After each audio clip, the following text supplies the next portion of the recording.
Hello everyone, it's the Axel Shifter here, and I am back with the next Multiverse Wars episode number 64. And today, we have a fight between two pink chicks or some shit like that, with contrasting energies and stuff like that. First, you have Valentine from Guilty Gear, and Android 21 from Dragon Ball. Yeah, that's right, we have another Dragon Ball matchup since my, Goku Black versus Shadow Jago video, so make sure you check that out. The link will be in the description. It's a pretty old video, but, it's a Dragon Ball matchup, so that's the first one I ever made. And this is the second one, really.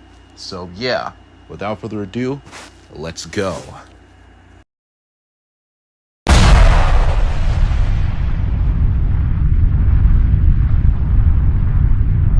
Valentine is a character from the Guilty Gear series. She is a Valentine unit and is a type of gear created by infusing human with her gear cells. So basically human cells with gear cells.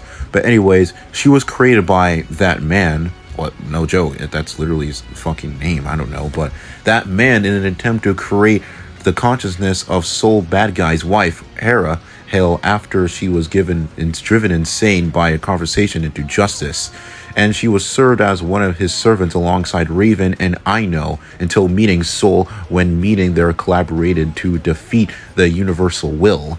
And in the aftermath, she agreed to fuse her consciousness what remained of Arya's. Then after Ino went rogue, Jacko played a key role in her defeat, and afterwards she decided to settle down with Soul.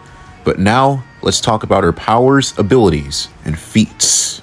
Jacko fought Bedman while Bedman was at a small percentage of his power, plus she also survived an injury to her leg from Bedman, as this was the same guy who can trap his target in a nightmare world made up of their worst fears, and this shows that she can survive against beings who can kind of warp reality and create illusions around other opponents, which would grant her pretty much brown dwarf level in terms of attack potency and durability.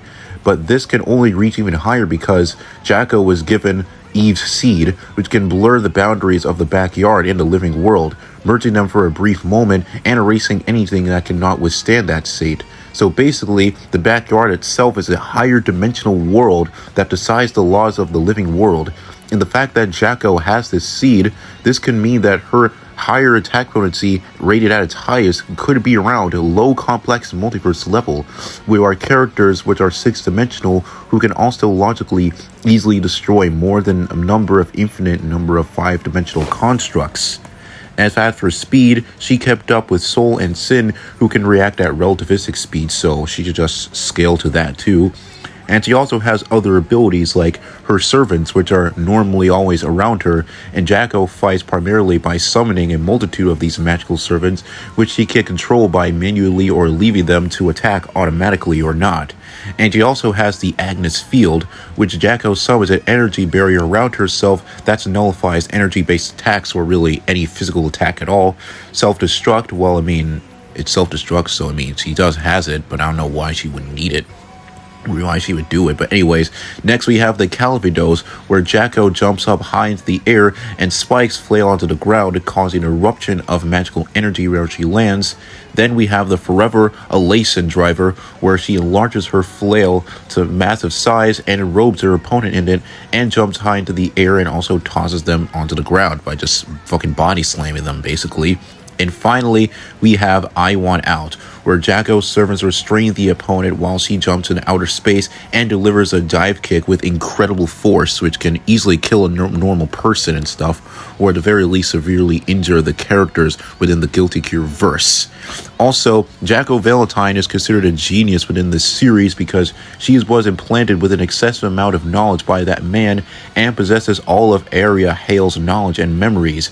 And Soul, a renewed gear researcher and engineer and psychiatrist, pretty much psychist really anyways, said that in his own right, claimed that Arya was smarter than him, so yeah, that should mean something. But despite all of these things, she's still not perfect because she still has her fair share of weaknesses. For example, Jacko's mind is still pretty unstable for the most part because it fluctuates between her demeanor of a collected adult and really a playful fucking child at random. So yeah, she was fused with memories of a few people after all, and she would also not willingly activate the absolute world under any circumstances and cannot do so without Soul being present. But despite all of these things and her weaknesses, her raw power and very much raw surrounded abilities and her intelligence, despite her mental instability, this still proves that she is a fairly formidable opponent within the Guilty Gear universe.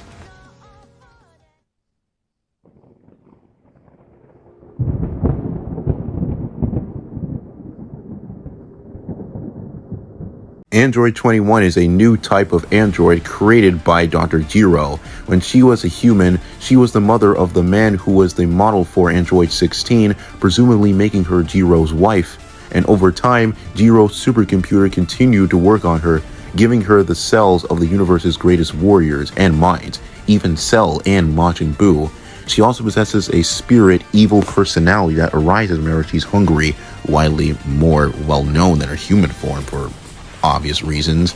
But anyways, this causes her to wish to devour all of the powerful fighters that come to face her, and eventually this half splits the rest of her via vision and becoming a distinct entity, of course. Yeah. But anyways, let's go to her stats. 21 has shown levels of power superior to Cell and his super perfect form, and it's also stated that her potential surpasses Cell's own potential. That, and on top of the fact that she can fight on par with Goku and Vegeta, which would put her around low multiversal level in terms of AP and durability, because Goku and Vegeta have already shown those levels of power before. She's also extremely fast because she is said to be faster than Super Perfect Cell, and also once again she fought on par with Goku and Vegeta, both characters who can travel at massively faster than light speeds and react and combat at those speeds, so this should put her at this level as well. She also has various other abilities, which include the Connoisseur Cut, which could pretty much means just absorbing the other opponent's energy, instant transmission, the Kamehameha, and the Photon Wave, where Android 21 fires a death beam-like attack that travels along the ground and explodes upon impact, and the Sweet Tooth, where she has the ability to fire a beam of energy that will transform to wherever she hits and pretty much turns them to anything she wants, such as a macaron, cupcake, or donut, which means that she can just fire this blast at anyone or anything, and it could just turn to literally anything she fucking wants, really. And in addition to this, Android 21 is said to be a brilliant scientist whose intelligence rivals that of those even of Dr. Jiro, and she's also capable of copying techniques and observing them once. And she also possesses the skills and knowledge of the great warriors and scientists, which were incorporated into her design. But as for her weaknesses, though, she can be pretty overconfident in her abilities at times and can possibly underestimate her under other opponents' power and skill. But really, she doesn't really have any exploitable weaknesses other than the fact that she still can be beat by several different other characters without, and shit. But overall, Android 21 has shown herself to be a pretty skilled fighter and, for obvious reasons, yeah.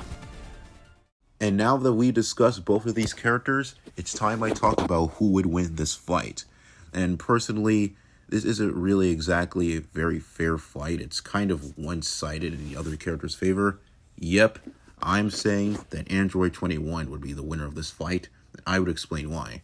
For one, she's just far stronger because, Android 21's power level in terms of attack fluency and durability is around low multiverse level, whereas Jacko's Valentine's attack fluency and durability only ranges around brown dwarf level. So the strength and durability difference is not even close exactly, and especially speed too. While Jacko Valentine is fast because she can react at around relativistic speeds, Android 21 can travel and react at massively faster than light speed, so this isn't really exactly a factor because the speed gap is simply too large, so much so to the point that Jacko won't be able to land one hit on her, really. And plus, also, the Android 21 just has more useful abilities, such as her, photon ability and her Sweet Tooth power, which would allow her to just turn Jacko into any fucking dessert she wants. Android 21 would just eat her. So, yeah, she would just win that way. Bro, yeah, this fight isn't exactly very close. I just thought it would be really cool, but yeah, when it really comes down to it, it's not very a fair fight if you really think about it. So, the winner is Android 21.